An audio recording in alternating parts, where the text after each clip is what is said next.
Mitt navn er Erik Løe, jeg er nestleder i Akershus Venstre og skal forsøke å holde litt i trådene her i dag i denne lille høringen som vi har satt opp. Jeg vil gjerne at medlemmene kommer opp og setter seg ved bordet her oppe, slik at vi får samlet dem.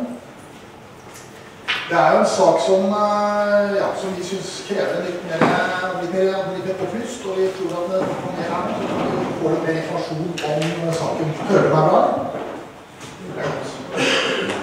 I utgangspunktet så gir vi paneldeltakerne 3 minutter her, som de kan få lov til å ha sin diskusjon, og så går vi til salen etterpå med spørsmål og videre utvikling av temaet. Da foreslår jeg egentlig at Ola åpner ballet egentlig. Er det greit? Ja, jeg som var minst kan begynne. Er det på? Bra. Sånn. Da, takk for introduksjonen, og takk for at jeg har blitt invitert. Og så beklager jeg, man skulle jo egentlig vært mye mer opplyst enn det her. Jeg skulle jo vært på lang befaring på Måsan. Sånn er det. Stortingsdebatten er litt de siste dagene. Det er vanskelig å vite når debatten vil gå. Så jeg måtte være med i denne debatten som for så vidt mange er interessert i også, som handler om det prøveprosjektet eller forsøket med delegere mer myndighet på skuterkjøring i kommunene. Da kan jeg jo si det om det, at det forsøket er nå stoppet. For det var konklusjonen i debatten fra klimaministeren. Det var ikke flere, men Sivilombudsmannen var jo ute med sånn sterk kritikk at man gikk ut over lovens rammer og forsøksloven. Og det så det forsøket er stoppet, og det kommer da som en ordinær lovsak. For de som er opptatt av friluftsliv og motorkjøretøy i utmark, så er det tid til å gå inn med den diskusjonen der også. Men jeg var også med et annet prat i dag tidlig, som henger sammen med dette, hvor vi var med komiteen nede hos klima- og miljøministeren, og fikk en orientering om det norske skogprosjektet internasjonalt. Når det gjelder opp mot klimaforhandlingene, som da skal skje i Lima i høst, og så skal skje fram mot Frankrike neste år, så har jo Norge et sterkt engasjement for å ivareta regnskog og hvordan vi skal binde karbon internasjonalt. Det er omfattende samarbeid med Indonesia, som jeg synes er ganske imponerende i et så krevende land, hva man systemmessig klarer å oppnå. Det er et omfattende arbeid i Brasil, hvor jo over tid avvirkningen av regnskog har gått ganske kraftig ned.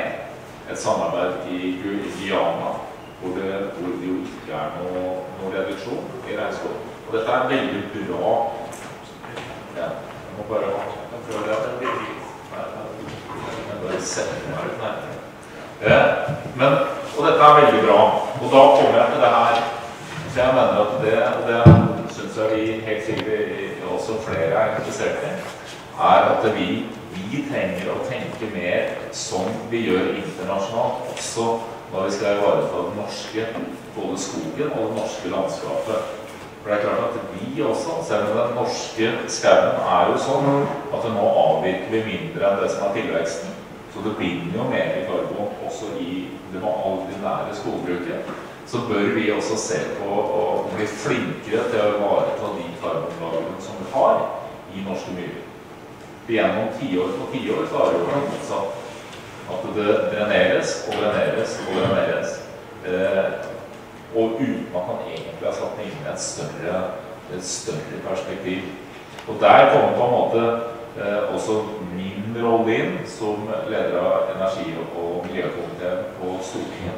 For jeg mener at her trenger du, akkurat som det vi sier i resten av verden, så trenger du på en måte å ha noen felles grunnverdier eller målsettinger om hvordan vi ivaretar våre skogsområder, hvordan vi ivaretar de landskap, også kulturlandskapene som vi har, og for så vidt også norsk landbruk, så du setter alt dette her inn i et sånt klimaperspektiv.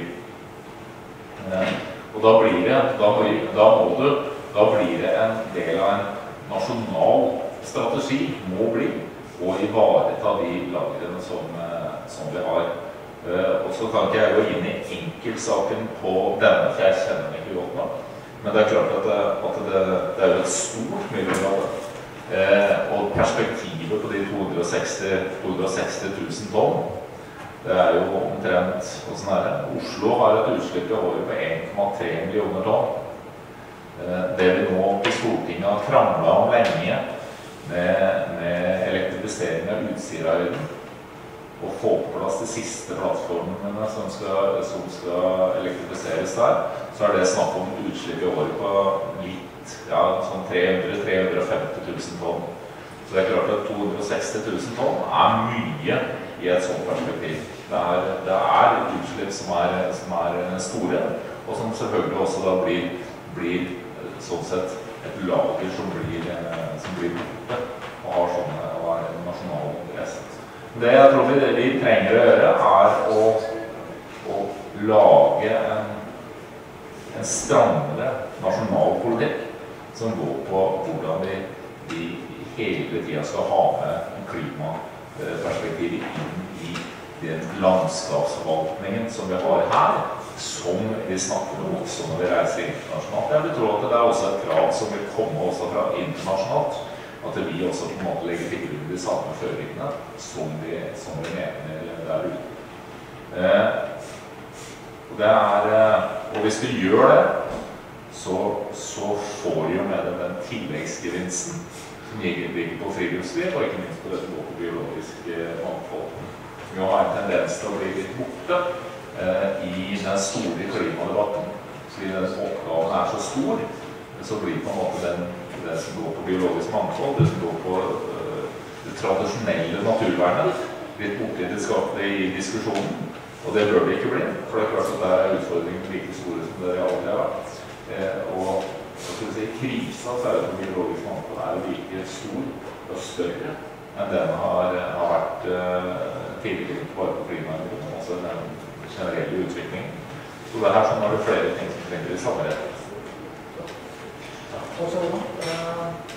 Det var det store nye perspektivet, fra Sabima. Ja, jeg snakker det inn sånn. Kristian Skien fra Sabima. Stil, ja, takk. Stil, ja. Tusen takk for at jeg ble invitert hit. Jeg jobber da i Sabima, som en paraplyorganisasjon for de biologiske foreningene, Samarbeidsrådet for biologisk mangfold.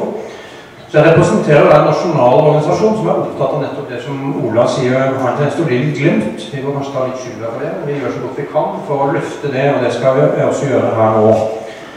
Men som den representant for en nasjonal organisasjon, så jeg veldig imponert og oppmuntret av det lokale engasjementet her. Her har grunneiere, naboer, Naturvernforbundet og Økologisk forening i det hele tatt mange mennesker lokalt engasjert seg, og det synes jeg oppmuntrende å komme hit. Jeg synes dere kan ta en applaus for dere selv for å ha det engasjementet. Sikkert kan jeg begynne.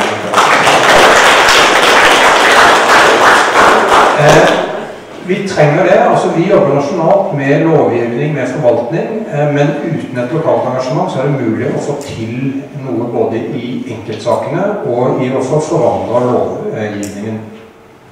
Det har vært oppdyrket mye myr i Norge, og det skal vi for så vidt være glad for der dyrkes det noe mat, og vi trenger mat. Så at en del myrer har blitt dyrket opp helt greit. Men nå det dyrket nok myrer i Norge som en hovedregel. Vi har veldig lite igjen av den type intakte, store torvmyrer som Jødalsmåsan eller Flakstadmåsan utgjør. Spesielt i lavlandet på Østlandet så dette en truet naturtype med et spesielt biomangfold som ikke finnes andre steder. Mange av de artene som finnes på disse torvmyrene gått tilbake, og vi må langt inn på Finnskogen for å finne dem nå. Jødalsmåsan har fortsatt ganske mye av denne intakte naturen, dette intakte biomangfoldet igjen. Jeg kan sitere fra kommuneplanarbeidet til Ullensaker kommune, som sier det at eventuelle inngrep på Flakstadmossan bør avgrenses mest mulig til enkelte hjørner av myra, slik at en mest mulig sammenhengende del bevares intakt. Det sa kommunen selv i 2009. Vi har en rekke rødlistearter som ble nevnt i den filmen. Men så leverer også en torvmyr som Jørdalsmossan en rekke økosystemtjenester som blitt et populært begrep nå, fordi naturen ligger ikke bare der, det morsom å ha og pen å se på inneholdet gøyere sommerfugler, men den leverer livsviktige økosystemtjenester for oss. En ting nå dette artsmangfoldet, altså hvilken nytte eller hvilken verdi de ulike artene som kanskje bare finnes på den type myrer. Hvilken verdi det kan ha for medisin eller for næringsliv, det vet vi ikke. Men vi vet for eksempel at på en intakt torvmyr så lever det metanspisende bakterier som altså gnasser i seg den metanen som lekker opp fra en sånn myr, og som ellers ville vært en av de verste klimagassene. Men de bakteriene forsvinner hvis vi tukler med myra. Så det en av økosystemtjenestene. En annen selvfølgelig dette enorme karbonlageret som har vært nevnt her flere ganger, hvor denne tross alt forholdsvis begrenset arealet inneholder altså karbonlageret av nasjonal betydning. Så i tillegg en sånn myr viktig i flomregulering. Den gjør at vannet ikke renner så raskt ut. Mange steder i verden, i Norden, enkelte steder også i Norge, så driver man og restaurerer slike myrer. Og da blir det ganske bakvendt at vi nå skal sette i gang et tiltak som ødelegger en myr som altså karakterisert som intakt, og som kartlagt som en torvmyr med nasjonal verdi av fageksperter. Det er merkelig, som Ola var inne på, at vi mangler en nasjonal lovgivning, en nasjonal oppfølging av den type økosystemer som så viktig i klimasammenheng. Det en del underlige ting som har skjedd i saksbehandlingen her lokalt. Hvor forskjellig det fra et så gigantisk terrenginngrep sammenlignet med en rekke andre små tiltak som må behandles nøye i kommunen. Så min oppfordring til slutt at her må kommunene snu, ta rev i seilene, og det vil de oppfatte som klokt å gjøre.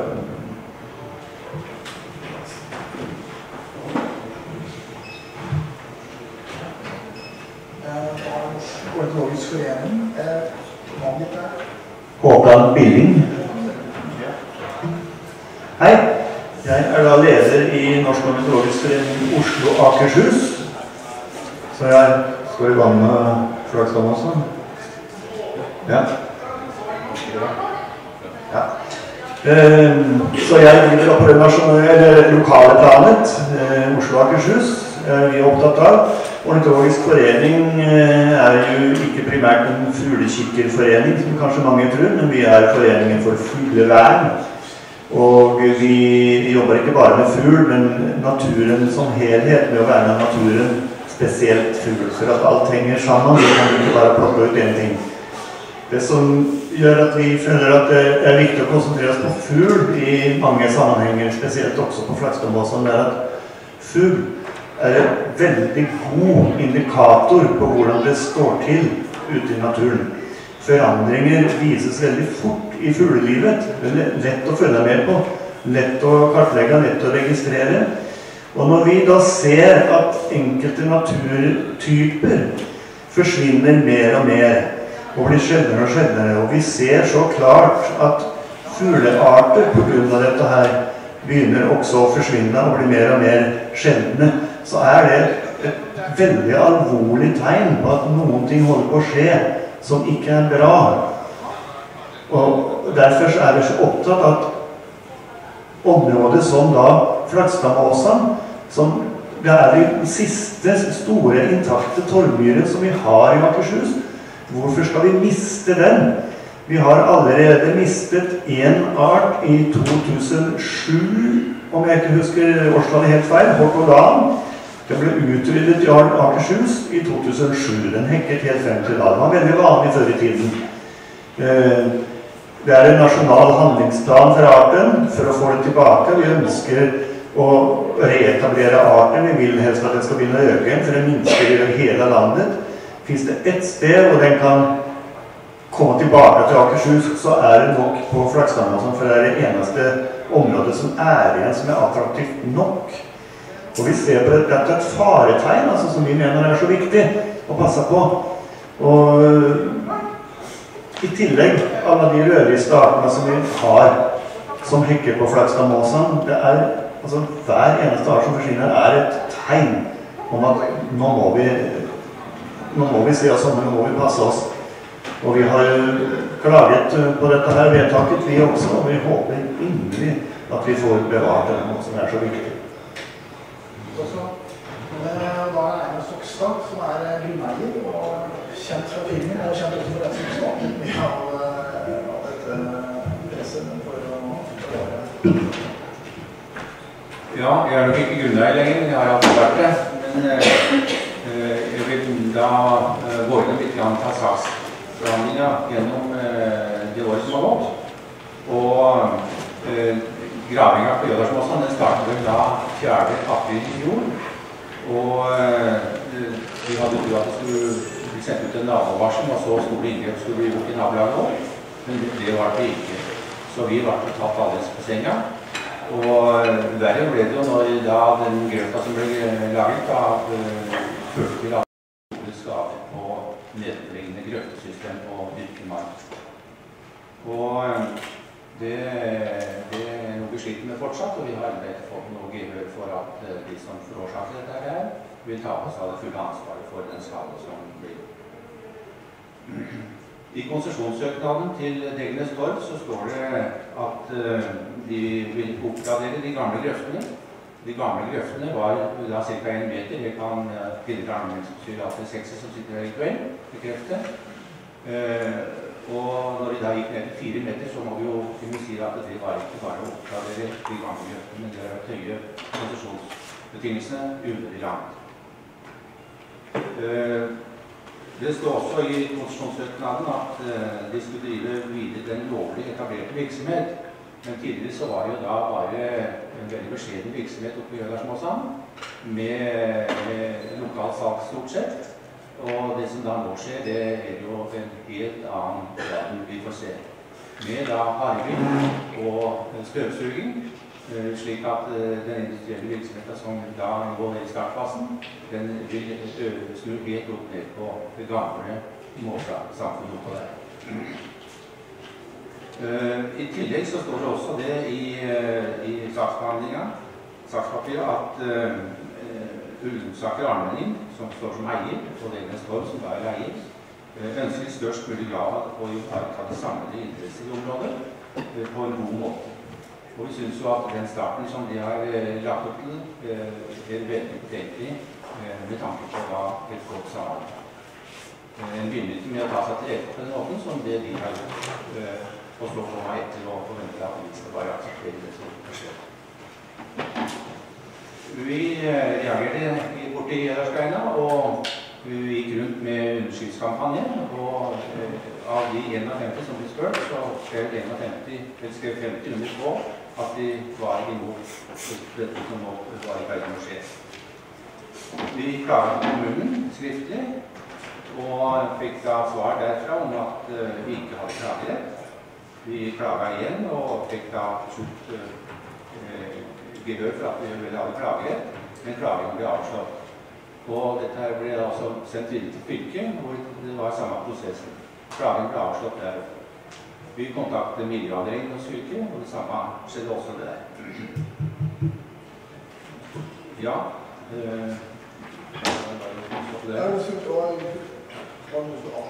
Ja, altså vi har jo dette med det store utslippet og FNs klimarapport, som jo tilsier at CO2-utslippet der må ned, og det er ganske betraktelig. Og da synes vi at vi bør kunne feie for vår egen dør framfor å skulle redde verden ellers i Sør-Amerika og hvor som helst vi sender milliarder av kroner for å begrense utslippet. Så vi mener at vi får ta rev i våre egne seil og prøve å gjøre noe lokalt. Takke paneldelagene så langt. Dette panelet skulle og kunne og burde vært mye større. Vi har invitert både Ullensaker kommune, landbrukssjefen i Nes skulle vært her, men har ikke kommet. Grunneieren er invitert, og ikke ville komme. Og også utbygger, eller da dette selskapet, Ringnes Torstrø, er også invitert for å komme litt da. Men ingen av disse kunne komme. Det er klart den saken her er det store ansvaret om å ta klimaansvar. Det er veldig viktig og veldig stor del av den saken. Den er også, som Einar Slotstad var inne på her på slutten, den inneholder også en del en sånn formalia som man kan stille litt spørsmålstegn til. Så det har vært veldig flott å bli opplyst av Ullensaker kommune om hvordan man har håndtert denne administrativt, fordi det er klart at det lå til grunn at det skulle blant annet legges fram en reguleringsplan som skulle beskrive tiltaket, og det har vel ikke vært gjort slik, i hvert fall jeg kan se av sakspapiret. Og de klagene som har kommet inn, de har enten blitt avvist, ellers så har de ikke blitt besvart. Så den rent sånn kommunale, eller den tekniske siden, lovmessige siden av det her, får vi dessverre ikke opplyst om veldig grundig i dag. Men vi får i hvert fall, det panelet særlig man svarer på er jo kanskje med de store spørsmålene. Saken også berører annet lovverk, og det er naturmangfoldloven. Det tiltaket som har vært gjennomført allerede, og den konsesjonen som er gitt, den er helt klart utløser. Her er naturmangfoldloven. Jeg er klar på at det skal prøves opp mot de tiltakene. Det kan man ikke se opp i tillegg til å gjøre det. Da overlater jeg egentlig, det spør jeg salen om spørsmål og kommentarer, og så egentlig bare fyrt oss. Vær så god. Ja, bare ta ordet, så gjerne, du må gjerne komme opp hit og ta talerstolen hvis du har lyst, men hvis du tror du kan klare deg derfra, så gjør det. Men presenter deg med en navn, og gjerne også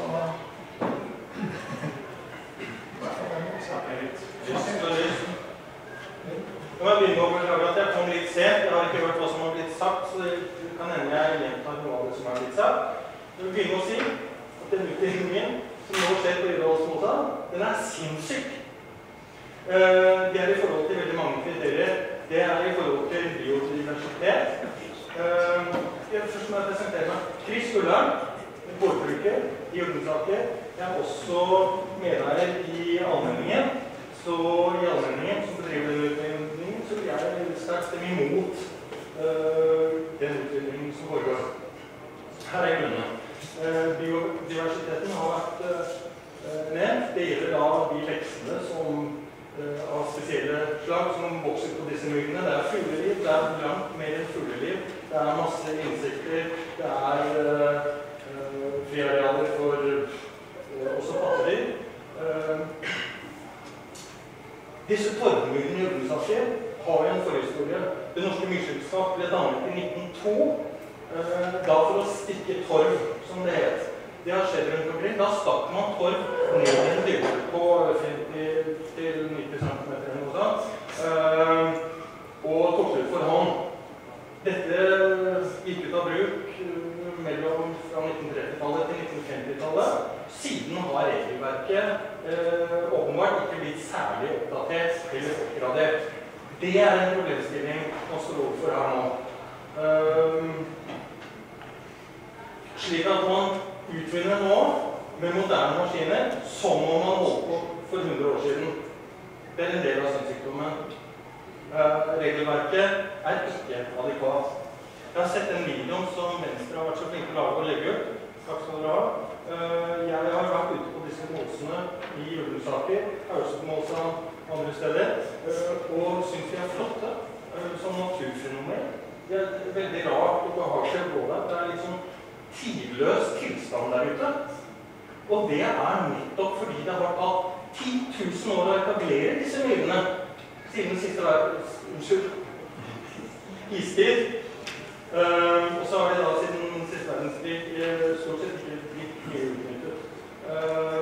Og hvis dette som var det som er tatt ut fra 1900 til 1950, vi kan gå i myggene nå og se hvordan det er reetablert. Det er spor som om det var skjedd i forfjor. Det tar veldig lang tid å reetablere. det som tas ut i Iredalsmosen nå, det vil ta flere tusen år å reetablere, simpelthen, den torva. Selvfølgelig, så argumentet med CO2-utslipp som vil skapes av at dette kjempestore CO2-lageret, som det egentlig da frigjøres, det et sterkt argument. Det ikke sånn at, som det ble sagt her, hvis vi ikke demper CO2-utslippene, så blir det litt ille for planeten nede i Sør-Amerika et sted. Nei da, det absolutt ikke sånn det Det sånn at hvis vi ikke stopper nå og går i null, og under null, så har arten menneske kanskje bare 30-40 år igjen. Så greit.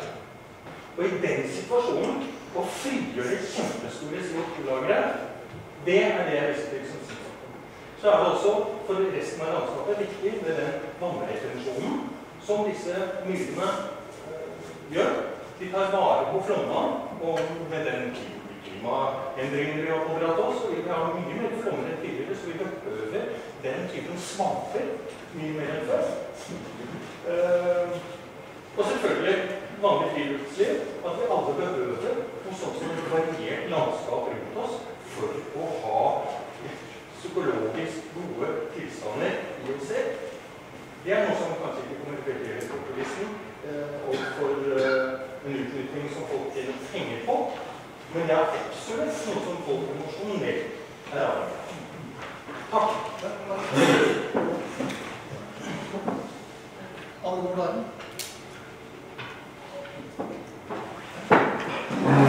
Jeg Øystein Svift fra Nes, og sitter i kommunestyret for Nes Venstre, og jeg lite oppdatert i forhold til Flakstadmåsan. Dette Jødalsmåsan og Flakstadmåsan som går i ett, og hvor Flakstadmåsan jo betydelig større andel som i Nes.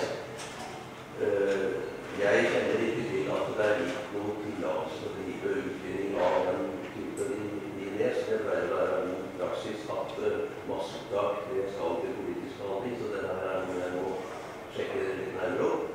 Men et sånt undergivende spørsmål, det jo hvem det som konsesjonsgiver til at man får lov å drive med dette her? Og hvordan lovverket på det? Man kan referere parallelt til, uten å dra den diskusjonen, men altså vindkraftverk, så det NVE som gir konsesjon, og kommunene har jo ikke nesten høringsrett en gang. Og dette har vi jo hatt en del diskusjoner i Nes og i Nordland om dette her. Men det var liksom det som går utenom kommunenes muligheter til å styre ting. Altså, hvem konsesjonsgiver i slike saker? Det jo viktig å få orden på. Og som Ola Larsson sier også, så for NVE og vindkraft så det altså viktig med nasjonale føringer for hvordan det skal bygges ut her og der, slik at man ikke bare begynner her og der, sånn som med Måsa. Så det liksom konsesjonsgiveren her, der det. Takk. Takk skal du ha. Ja, det det lovmessige her som vi kanskje må støtte litt om? Det kommunen, men jeg tror kanskje Harald kan orientere rundt formalia på det. Det kommunen som har gitt konsesjon, ikke sant?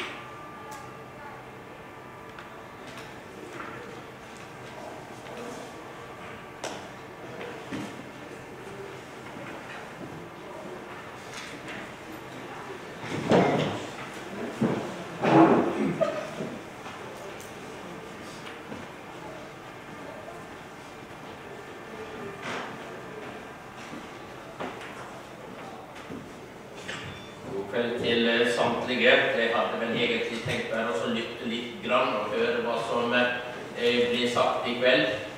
Ikke å komme med noen hverken lovavklaringer eller hva det nå enn Jeg bare minner om at det jo gitt konsesjon i tidligere tid til å ta ut, men da i begrenset utstrekning. Det var vel ingen som tenkte seg, og det var gitt konsesjon til å ta ut både på den myra her og i andre sammenhenger. Jeg eier, rettere sagt, min sønn nå som eier av en stor myr i Navestad, og der det også gitt tillatelser og både tatt ut store mengder med myr med spade gjennom titalls av år.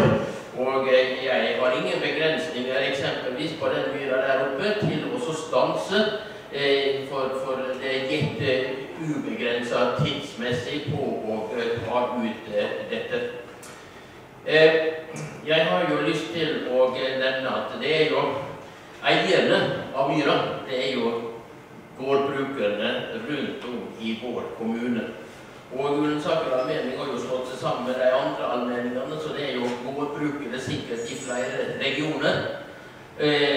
Og den som tar ut dette, hvis jeg ikke husker mye feil, så jo det Felleskjøpet, en underbedrift av Felleskjøpet, som den som tar ut, og det vet vi jo jo landbruket selv, som eier dette gjennom en samvirke.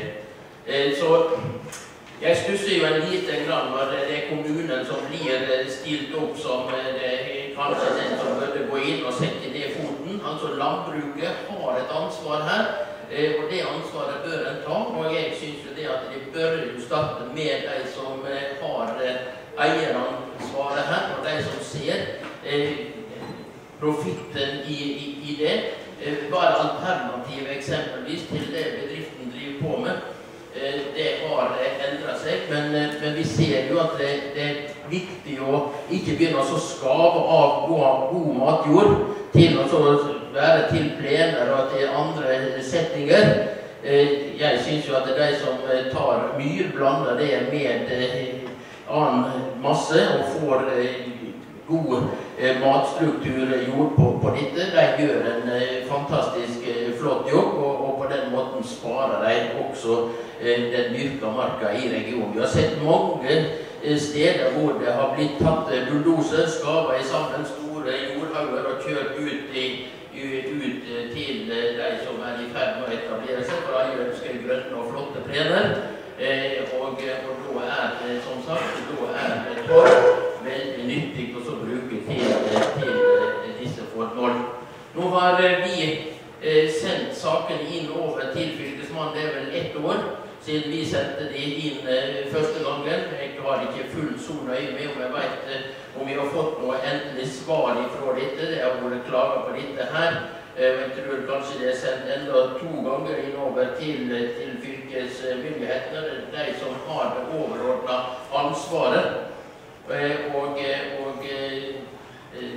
det vel det politikerne i Ullensaker har lagt til grunn, at dette et lovlig fattet vedtak langt tilbake i tid, som gir anledning til å ta ut i det vi vil kalle for begrenset målstokk, og så kommer det industrimaskiner her i stor stil og legger de føringene som Stokstad har redegjort for, som utfordrende.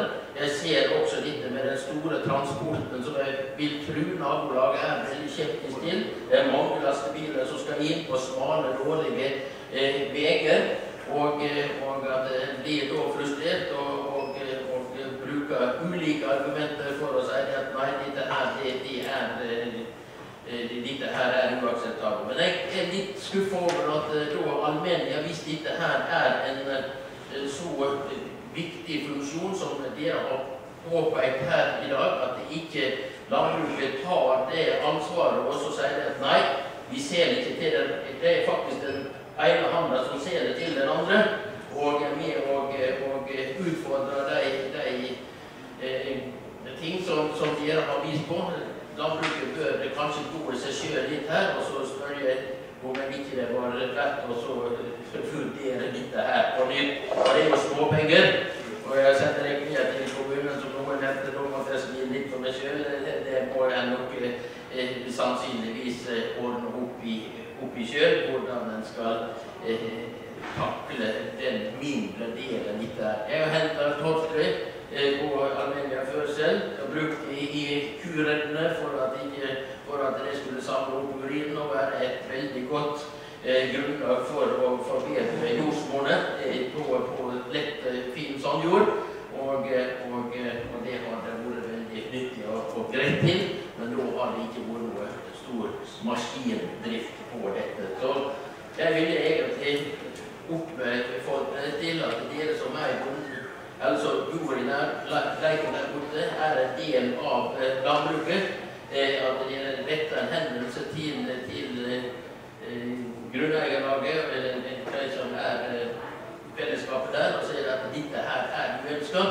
Og det gjelder også til felleskjøpet, og så dette må dere se på nytt. Har du andre alternativer til å skaffe dere dette og begynt innad i de indre gemarker, i stedet for å blåse for mye i barten og skulle på fylkesmannen og på kommunen. Og jeg tror det var en som nevnte at dette er et gammelt lovverk som ikke regulert på kanskje 110 år, og da forstår vi at det ikke en helt enkel sak, og for fylkesmannen så sier det at nei, dette forbudt, man må ha et lovverk og så vise til, og det lovverket tror ikke jeg finnes. Takk.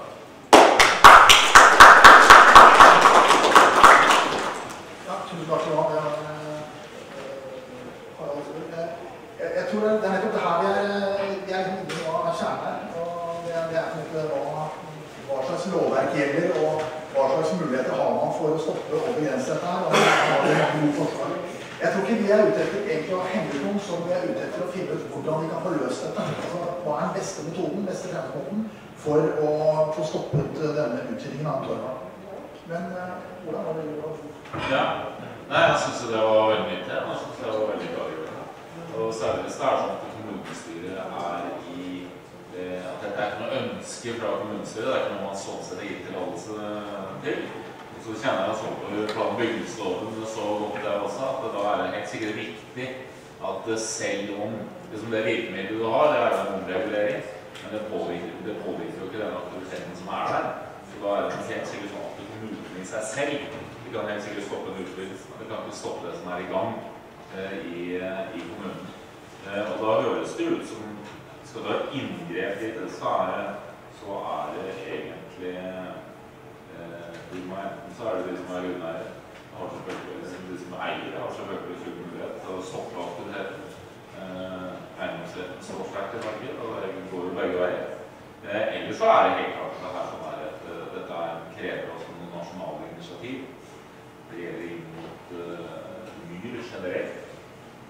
Som fra Venstre så har vi jo programfestet at vi skal stoppe den dreneringen av myrer, at de myrene vi nå har igjen, de må vi faktisk bevare, både som biotoper, og fordi de har så stor betydning både i forhold til biologisk mangfold, som naturtyper, men også i en verden der du skal ikke bare stoppe utslipp for å begrense klimaendringer, men også den klimatilpasningsdiskusjonen som vi har.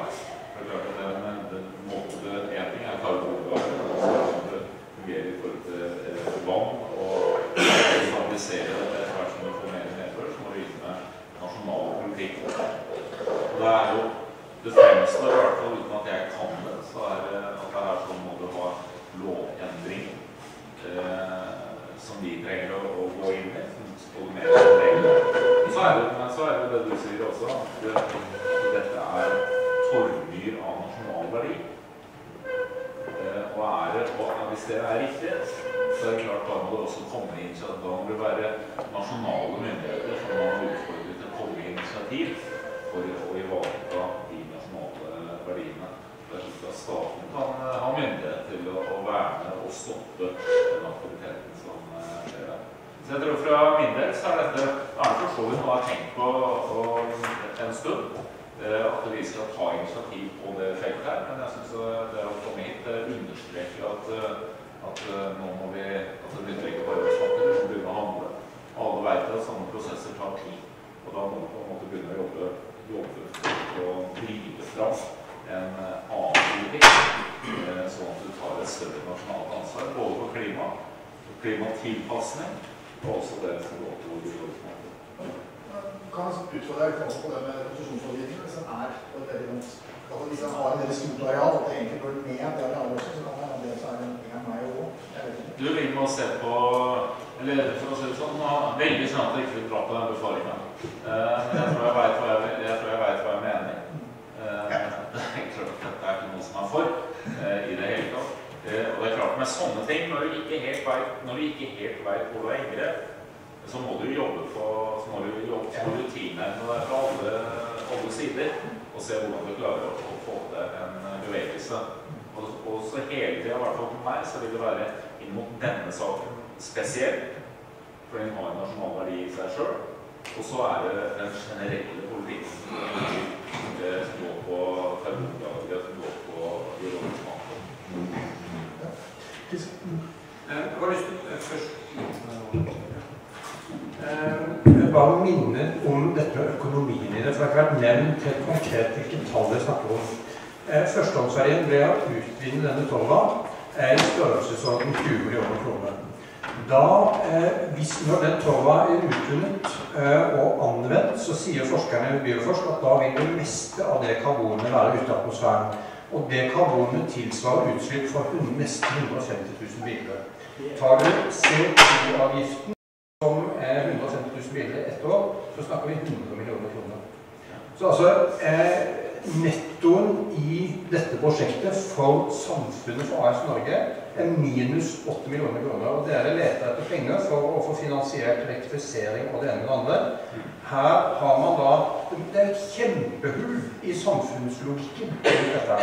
Men så tilbake til det lokale, og jeg synes det var nyttig at ordføreren minner oss om at selvfølgelig har landbruket, grunneierne, et ansvar. Og det kan godt hende at vi skulle ha snakket mer om og poengtert mer, men allikevel så har kommunen et ansvar for å sette rammene rundt det hver enkelt av oss gjør, og det næringsaktører gjør. Og det jo helt tydelig at man her har å gjøre med alt for gammelt og foreldet lovverk som må gjøres noe med, og det veldig lovende at Venstre ønsker å gjøre det. Men kommunen har allikevel et lovverk som de kunne ha brukt for å si nei til dette tiltaket, som ikke en videreføring av gammel drift. Det en helt ny type drift på en helt ny måte, som setter et helt annet preg på denne myra. Og da kunne man ha brukt naturmangfoldloven. Vi har å gjøre med et område som nasjonal verdi, med en rekke rødlistearter og arter som forsvunnet fra fylket.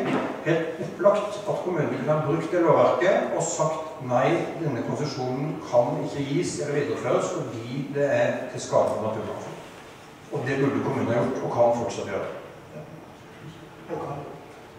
Ja, det jo ikke bare myra som har nasjonal verdi, men vi har 2 fuglearter av nasjonal verdi på myra. Eller vi hadde 2, nå har vi bare 1 igjen. Hortulanen jo borte, men den nasjonale handlingsplanen ønsker jo å få arten tilbake, og får den I oppgang igjen. Og så har vi også en art på trekk som sedgås, som har vist seg også bruk av myra til trekk. Det som litt viktig her at det en veldig klar betingelse I konsesjonen. Det står rett ut I konsesjonen at en forutsetning for konsesjon at det tilrettelegges for arten hortulan. Og vi har skrevet til nå I sist høst, skrevet til Egernes Torvstrøfabrikk og bedt å få se på hvilke planer har de for å tilrettelegge for hortulan, I og med at det et krav I konsesjonen. Vi har ikke fått svar på det. Vi har da skrevet til kommunen, det gjorde vi I oktober eller november, og hvor vi skrev at vi fikk ikke noe svar på dette her fra Torvstrøfabrikken. Kan kommunen gi oss utfyllende data? Hvilke planer finnes det for å oppfylle den delen av konsesjonen som krever dette her? Og vi har ikke fått svar på det heller. Og fra faglig hold, fra ornitologisk faglig hold, vi har her I Akershus professor Svein Dale som Norges fremste ekspert på hortulan, som forsker på dette her. Han har vært med på å utarbeide denne nasjonale handlingsplanen.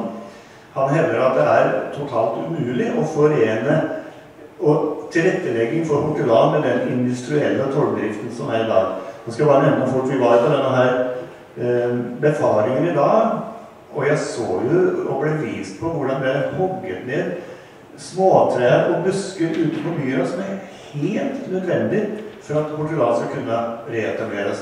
Så de holder nå på å gjøre det motsatt av hva som står I kravet. Det synes jeg ille.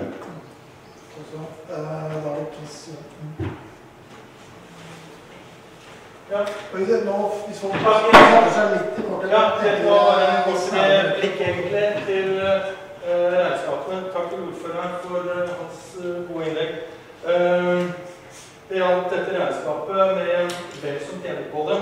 Og der det begrepet eksternalisering av kostnader som kommer inn. Det betyr at det masse kostnader ved denne driften som ikke tas inn i regnestykkene for fortjenesten på det.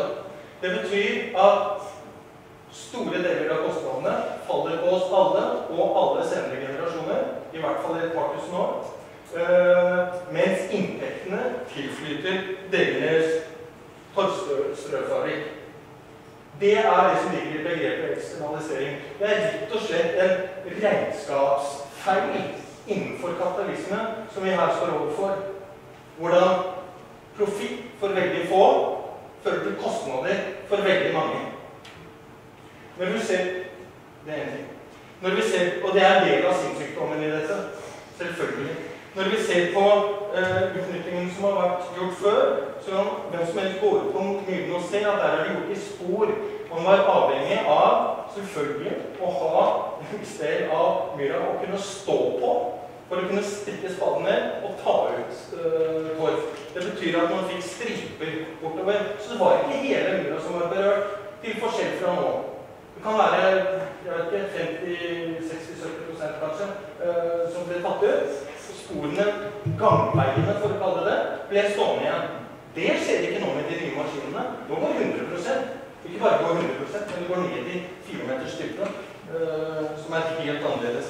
Og dette regnestykket med at vi kommer ut i minus 80 millioner, fordi man tjener 20, og så koster kvotene 100 millioner, og man kommer ut minus. Det bare et lite eksempel på den typen eksternalisering som jeg snakker om her.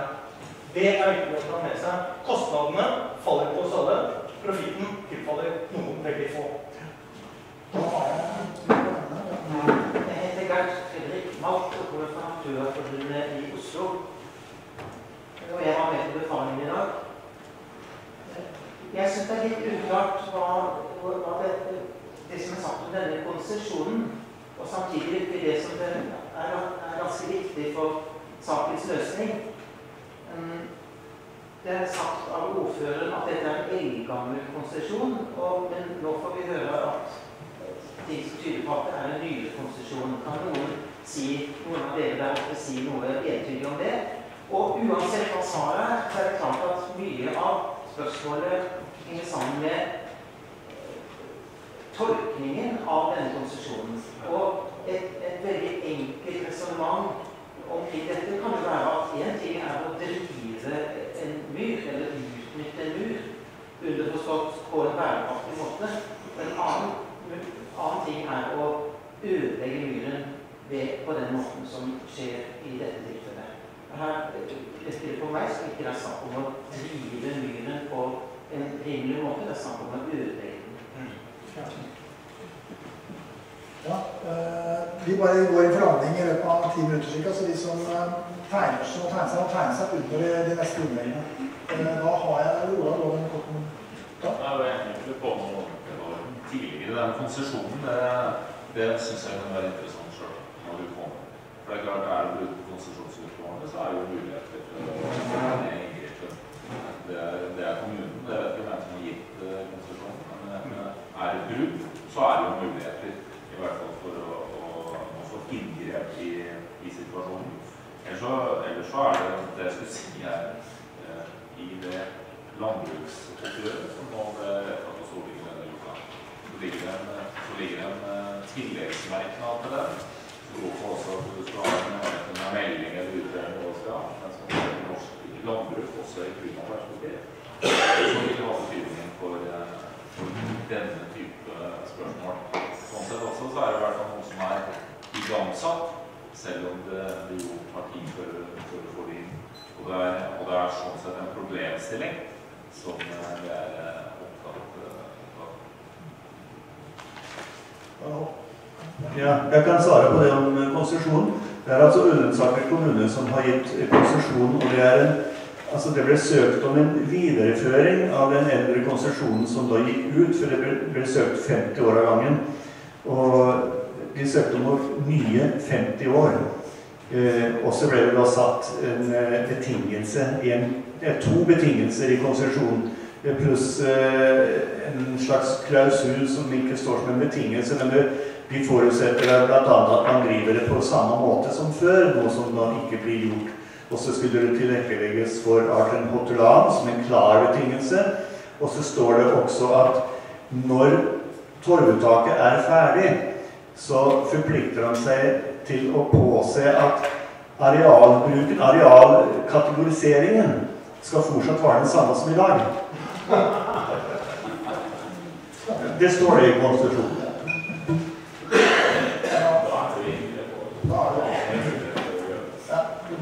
Ja, jeg vil henge meg på konferansen om trafikk.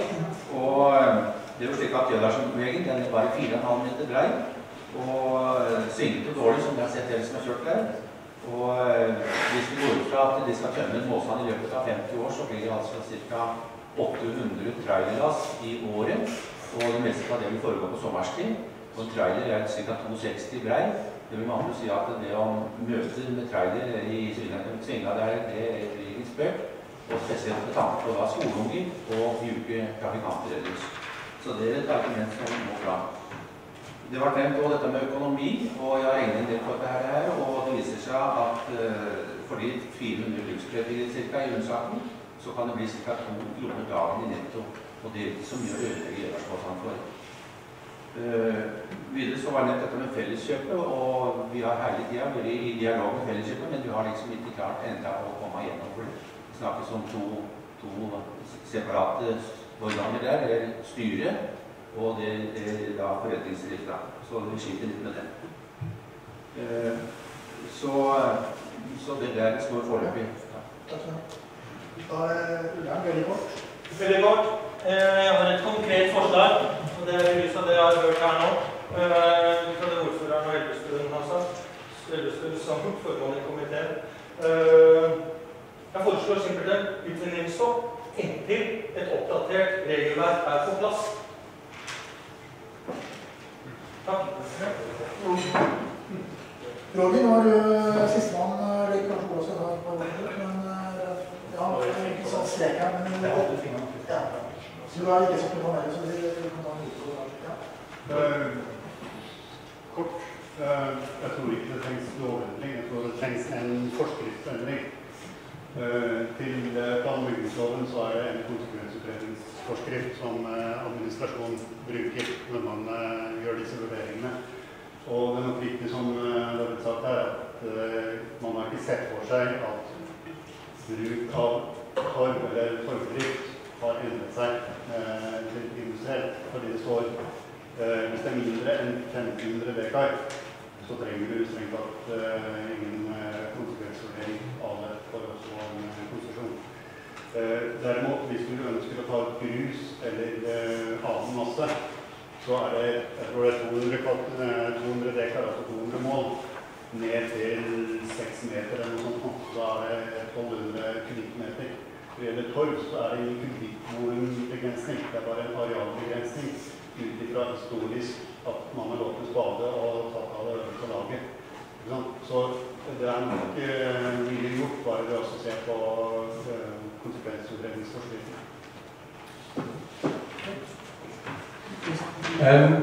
Regnskogene er et av de store temaene i internasjonale klimadebatten. Og vi bruker milliarder på å bevare regnskogene. Det er veldig riktig og bra å gjøre, det skal vi fortsette med. Men husk på at regnskogene er klimanøytrale, de er karbonnøytrale, de bruker like mye karbon som de slipper ut. Det er ikke sånn at regnskogene lagrer mer og mer karbon og fjerner fra atmosfæren. Regnskogene er først og fremst et kjempestort karbonlager. En torvmyr derimot er for det første et kjempestort karbonlager og i tillegg et karbonsluk.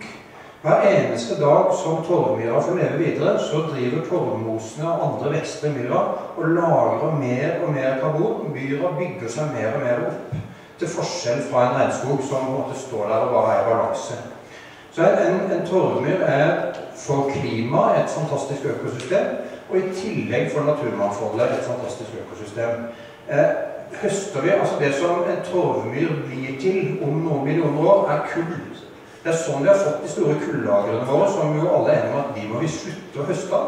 En torvmyr bare det som vi kaller et subfossilt kullelager eller karbonlager som vil bli til kull hvis vi får la det være fred, og det bør vi gjøre. Myra også et kjempeviktig økosystem. Sabima arrangerte sammen med medlemsforeningen og en ekskursjon i april, og da fant Kåre Humble og andre eksperter en sopp ute på Myra som kanskje funnet bare 4 andre steder i verden, og i tillegg på Gjødalsmossa. Eller så den kanskje ikke funnet noen andre steder i verden. Kanskje det en ny art for vitenskapen som vi bare kjenner fra denne myra.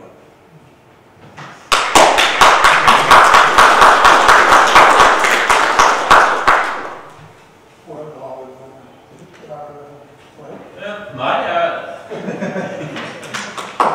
det pågår fortsatt. Det ikke sant? Det jo ikke noe. Jeg har jo ikke noe. I beste fall så har vi nå bare så vidt byen. Det jo det det handler om. Men jeg tror jeg synes at det veldig bra med initiativet. Jeg synes selv om jeg var på konferansen, så har jeg lært mye. Og så mange saker så viser det at her, altså skal du inngrep, så kan du gjøre det, så kan du ha det på flere nivåer. Fra grunneier til kommunen. For det høres ut som kommunen også lovlige konsesjonsvilkårene. De jo der med grunn, og du kan kreve at de skal etterfølges. Og så det en stor nasjonal mangel. Og jeg skal fint gå inn for utvinningsstopp, men jeg går inn for utvinningsstopp, og ikke bare inntil å ha et regelverk på plass. Men dette som tar ut norske myrer totalt sett, så det et viktig klimatiltak her som internasjonalt. Så det bør være helt unntaksvis at man tillater at man grøfter eller at man utnytter myrer i Norge. Så der trengs det en ny politikk som drar fram den verdien i Norge. Og så det helt opp på, og det det nasjonale, og så må vi bli flinkere til å det et grunnleggende problem i Norge i dag, og det tar på alvor, det at det reiser rundt i landet, så ordet vern et negativt ladeord. Og det må vi bli slutt på. Det må være, når du verner noe, det at du har en så viktige verdier i et lokalmiljø, det noe som oppfattes som noe positivt, og en ressurs som man skal være glad for at man har. Og det innebærer at staten må være mye mer aktiv også inn når man går og verner. Sånn det i dag, så man en tendens til at du bare fokuserer på det negative vernet, du fargelegger et kart, og så stopper du alle aktivitet. Det vi må gjøre når vi verner, så må vi mer fokus på hva vi verner for, og ikke hva vi verner mot. Når vi verner for, så må du også innbinde de nødvendige midlene for å ivareta det på en måte de verdiene som ligger der. Det kan være mye der det kulturlandskap. Det kan være andre steder hvor det innebærer at du skal la ting bare stå og være i fred. Så det det nasjonale perspektivet som jeg vil jobbe med. Og dette jeg engasjert i. Du nevnte en ny art. Jeg jo i ferd med å få publisert, jeg har jo fått en art oppkalt etter meg. En av felinene skal jeg lyst til å enig. Det en liten snyltveps. Som produserer seg på tyrkisk siden nå i løpet av året. Jeg fryktelig stolt av. Så dette viktig. Nå skal vi jobbe lenge. Og jeg mener at det har en internasjonal dimensjon. Fordi jeg var faktisk i det var Asia, asiatiske skogforum i Jakarta i begynnelsen av mai. Og fikk da snakke med miljøvernministeren i Peru, som nå leder klimaforhandlingene fram til Lima nå i vinter. Han snakket om, og som jeg snakket om også av min innledning, det behovet for at man skal ha det han kalte det Forest Development Goals, jeg kalte det Landskap Development Goals, at du har noe felles på en måte grunnverdier og målsettinger som kan brukes internasjonalt for i både natur- og klimaarbeidet, sånn at man snakker det samme språket og har de samme idealene, og som bør være internasjonalt, ikke bare inn mot regnskogen. For nå det for mye, det ikke for mye fokus på regnskogen, det grunnleggende viktig at vi virkelig må ivareta og utvikle den, men vi trenger å få en helt annen forståelse også av den klimaeffekten som våre egne skoger har, og jeg helt enig. Det der lageren vi snakker mye om vi skal fange og lagre CO2, men vi har jo det systemet naturlig hos oss. Bare vi blir mye mer bevisste på hvordan vi driver skogen. Og det betyr ikke at du skal slutte med skogsdrift, men man er bevisst om måten de gjør dette for å utnytte det maksimalt. Så jeg synes dette er et veldig godt eksempel på at det er en enkeltsak når det er stor torvmyr, men den er viktig og har dimensjoner fra det helt lokale og hele veien opp i det internasjonale. Vi ser også hvordan lokale beslutninger er en del. Det er jo ingenting som er så delegert og fragmentert som klimapolitikken. Det går ned på den enkelte personens valg hele veien opp til de største internasjonale beslutningene. Og denne saken illustrerer det. Takk skal du ha, og tusen takk til panelet. Jeg vil gjerne også takke for fremmøtet, det formidable fremmøtet. Helt klart at det er en sak som engasjerer veldig. Både Ullensaker og Nes Venstre vet jeg vi jobber videre med saken. Det vil også Akershus Venstre. Vi har også folk på Stortinget som vi jobber med dette her. Men jeg vet også at det er mange lokale politikere i salen fra flere partier, og jeg håper og tror at dere også tar saken videre og jobber for å finne en kanskje bedre løsning enn det som er der i dag. Og ut fra det som har kommet fram her, så er det nok muligheter både i konsesjonslovgivningen og i plan- og bygningsloven og i naturmangfoldloven. Og hvis man borer litt i dette her og vilje til å gjøre noe med det, så tror jeg man har muligheter for å gjøre det. Jeg håper at dere griper de mulighetene, for dette her er veldig viktig. Det er en god sak også, lokalt, helt åpenbart, med det engasjementet her som er i salen. Takk for i dag. Takk.